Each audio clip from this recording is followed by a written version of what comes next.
Hello, and welcome to Family Folktales from the Nashville Public Library. I'm Susan Poulter, a librarian at the main library. Today's story is How the Little Brother Set Free His Big Brothers, a Native American story found in Andrew Lang's Brown Fairy Book. In a small hut right in the middle of the forest lived a man, his wife, 3 sons and a daughter. For some reason, all the animals seemed to have left that part of the country, and food grew very scarce. So one morning, after a night of snow, when the tracks of beasts might be easily seen, the 3 boys started off to hunt. They kept together for some time, till they reached a place where the path they had been following split into 2, and one of the brothers called his dog and went to the left, while the others took the trail to the right. These had not gone far when their dogs scented a bear and drove him out from the thicket. The bear ran across a clearing, and the elder brother managed to place an arrow right in his head. They both took up the bear and carried it towards home, meeting the third at the spot where they had parted from him. When they reached home, they threw the bear down on the floor of the hut, saying, "Father, here is a bear which we killed. Now we can have some dinner." But the father, who was in a bad temper, only said, "When I was a young man, we used to get 2 bears in one day." The sons were rather disappointed at hearing this, and though there was plenty of meat to last for 2 or 3 days, they started off early in the morning down the same trail that they had followed before. As they drew near the fork, a bear suddenly ran out from behind a tree and took the path on the right. The 2 elder boys and their dogs pursued him, and soon the second son, who was also a good shot, killed him instantly with an arrow. At the fork of the trail on their way home, they met the youngest, who had taken the left-hand road and had shot a bear for himself. But when they threw the 2 bears triumphantly on the floor of the hut, their father hardly looked at them and only said, "When I was a young man, I used to get 3 bears in one day." The next day they were luckier than before and brought back 3 bears, on which their father told them that he had always killed 4. However, that did not prevent him from skinning the bears and cooking them in a way of his own, which he thought very good, and they all ate an excellent supper. Now, these bears were the servants of the great bear chief, who lived in a high mountain a long way off, and every time a bear was killed, his shadow returned to the house of the bear chief, with the marks of his wounds plainly to be seen by the rest. The chief was furious at the number of bears the hunters had killed, and determined that he would find some way of destroying them. So he called another of his servants and said to him, "Go to the thicket near the fork, where the boys killed your brothers, and directly they or the dogs see you, return here as fast as you ever can. The mountain will open to let you in, and the hunters will follow you. Then I shall have them in my power and be able to revenge myself." The servant bowed low and started at once for the fork, where he hid himself in the bushes. By and by, the boys came in sight, but this time there were only 2 of them, as the youngest had stayed at home. The air was warm and damp, and the snow soft and slushy, and the elder brother's bowstring hung loose, while the bow of the younger caught in a tree and snapped in half. At that moment the dogs began to bark loudly, and the bear rushed out of the thicket and set off in the direction of the mountain. Without thinking that they had nothing to defend themselves with, should the bear turn and attack them, the boys gave chase. The bear, who knew quite well that he could not be shot, sometimes slackened his pace and let the dogs get quite close. And in this way, the elder son reached the mountain without observing it, while his brother, who had hurt his foot, was still far behind. As he ran up, the mountain opened to admit the bear, and the boy, who was close on his heels, rushed in after him and did not know where he was, till he saw bears sitting on every side of him, holding a council. The animal he had been chasing sank panting in their midst, and the boy, very much frightened, stood still, letting his bow fall to the ground. "Why are you trying to kill all my servants?" asked the chief. "Look round and see their shades, with arrows sticking in them. It was I who told the bear today how he was to lure you into my power. I shall take care that you shall not hurt my people any more, because you will become a bear yourself." At this moment, the second brother came up, for the mountain had been left open on purpose to tempt him also, and cried out breathlessly, "Don't you see that the bear is lying close to you? Why don't you shoot him?" And without waiting for a reply, pressed forward to drive his arrow into the heart of the bear. But the elder one caught his raised arm and whispered, "Be quiet! Can't you tell where you are?" Then the boy looked up and saw the angry bears about him. On the one side were the servants of the chief, and on the other the servants of the chief's sister, who was sorry for the two youths, and begged that their lives might be spared. The chief answered that he would not kill them, but only cast a spell over them, by which their heads and bodies should remain as they were, but their arms and legs should change into those of a bear, so that they would go on all fours for the rest of their lives. And, stooping over a spring of water, he dipped a handful of moss in it and rubbed it over the arms and legs of the boys. In an instant the transformation took place, and two creatures, neither beast nor human, stood before the chief. Now the bear chief, of course, knew that the boy's father would seek for his sons when they did not return home. So he sent another of his servants to the hiding place at the fork of the trail to see what would happen. He had not waited long when the father came in sight, stooping as he went to look for his son's tracks in the snow. When he saw the marks of snowshoes along the path on the right, he was filled with joy, not knowing that the servant had made some fresh tracks on purpose to mislead him. And he hastened forward so fast that he fell headlong into a pit where the bear was sitting. Before he could pick himself up, the bear had quietly broken his neck, and, hiding the body under the snow, sat down to see if anyone else would pass that way. Meanwhile, the mother at home was wondering what had become of her two sons, and as the hours went on and their father never returned, she made up her mind to go and look for him.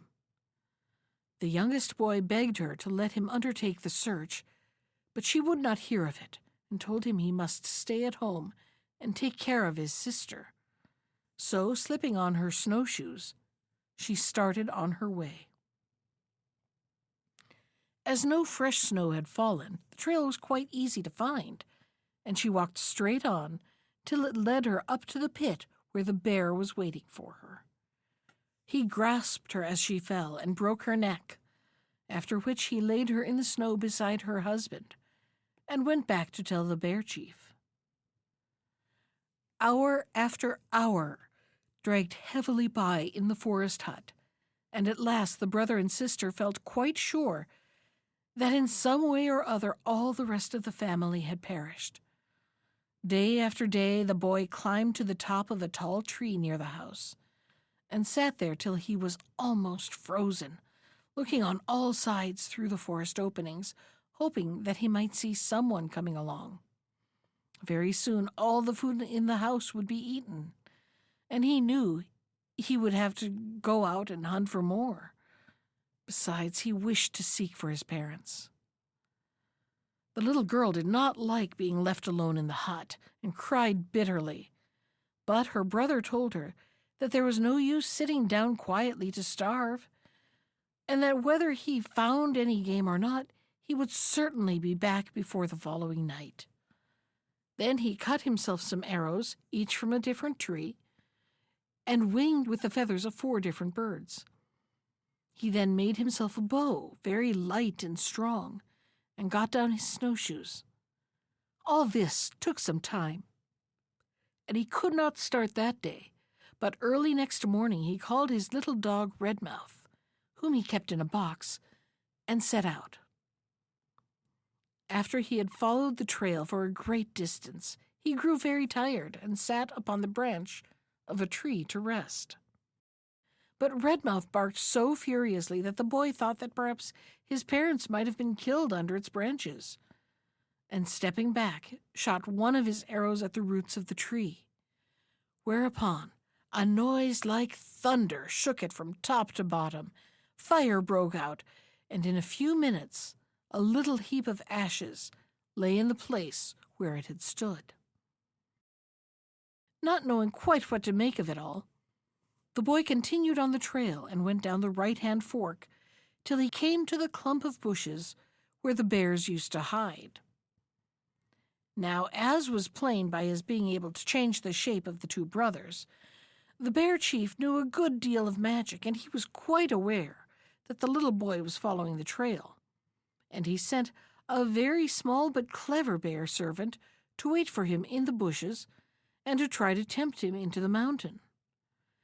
But somehow his spells could not have worked properly that day, as the bear chief did not know that Redmouth had gone with his master, or he would have been more careful. For the moment the dog ran round the bushes, barking loudly, the little bear servant rushed out in a fright and set out for the mountains as fast as he could. The dog followed the bear, and the boy followed the dog until the mountain, the house of the great bear chief, came in sight. But along the road the snow was so wet and heavy that the boy could hardly get along. And then the thong of his snowshoes broke, and he had to stop and mend it, so that the bear and the dog got so far ahead that he could scarcely hear the barking. When the strap was firm again, the boy spoke to his snowshoes and said, "Now you must go as fast as you can, or if not, I shall lose the dog as well as the bear." And the snowshoes sang in answer that they would run like the wind. As he came along, the bear chief's sister was looking out of the window and took pity on this little brother, as she had on the 2 elder ones, and waited to see what the boy would do when he found that the bear servant and the dog had already entered the mountain. The little brother was certainly very much puzzled at not seeing anything of either of the animals, which had vanished suddenly out of his sight. He paused for an instant to think what he should do next, and while he did so, he fancied he heard Redmouth's voice on the opposite side of the mountain. With great difficulty he scrambled over steep rocks and forced a path through the tangled thickets. But when he reached the other side, the sound appeared to start from the place from which he had come. Then he had to go all the way back again, and at the very top, where he had stopped to rest, the barking was directly beneath him, and he knew in an instant where he was and what had happened. "Let my dog out at once, Bear Chief," cried he. "If you do not, I shall destroy your palace." But the Bear Chief only laughed and said nothing. The boy was very angry at his silence, and, aiming one of his arrows, shot at the bottom of the mountain, shot straight through it. As the arrow touched the ground, a rumbling was heard, and with a roar a fire broke out, which seemed to split the whole mountain into pieces. The Bear Chief and all his servants were burnt up in the flames, but his sister and all that belonged to her were spared, because she had tried to save the 2 elder boys from punishment. As soon as the fire had burnt itself out, the little hunter entered what was left of the mountain, and the first thing he saw was his 2 brothers, half bear, half boy. "Oh, help us, cried they, standing on their hind legs as they spoke, and stretching out their forepaws to him. "But how am I to help you?" asked the little brother, almost weeping. "I can kill people and destroy trees and mountains, but I have no power over men." And the two elder brothers came up and put their paws on his shoulders, and they all three wept together. The heart of the bear chief's sister was moved when she saw their misery, and she came up gently behind and whispered, "Little boy, gather some moss from the spring over there, and let your brothers smell it." With a bound, all three were at the spring, and as the youngest plucked a handful of wet moss, the two others sniffed at it with all their might. Then the bearskin fell away from them, and they stood upright once more.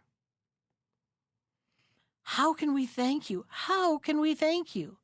they stammered, hardly able to speak, and fell at her feet in gratitude. But the bear's sister only smiled and bade them go home and look after the little girl, who had no one else to protect her. And this the boys did, and took such good care of their sister that, as she was very small, she soon forgot that she had ever had a father and a mother. That was How the Little Brother Set Free His Big Brothers, from Andrew Lang's Brown Fairy Book. Special thanks to Ginger Sands for our theme music. You can find more of Ginger's music at iTunes or on her website at www.gingersands.com. And if you'd like to comment on today's story, send me an email. I can be reached at susan.poulter, that's Poulter, @nashville.gov. Thanks for listening.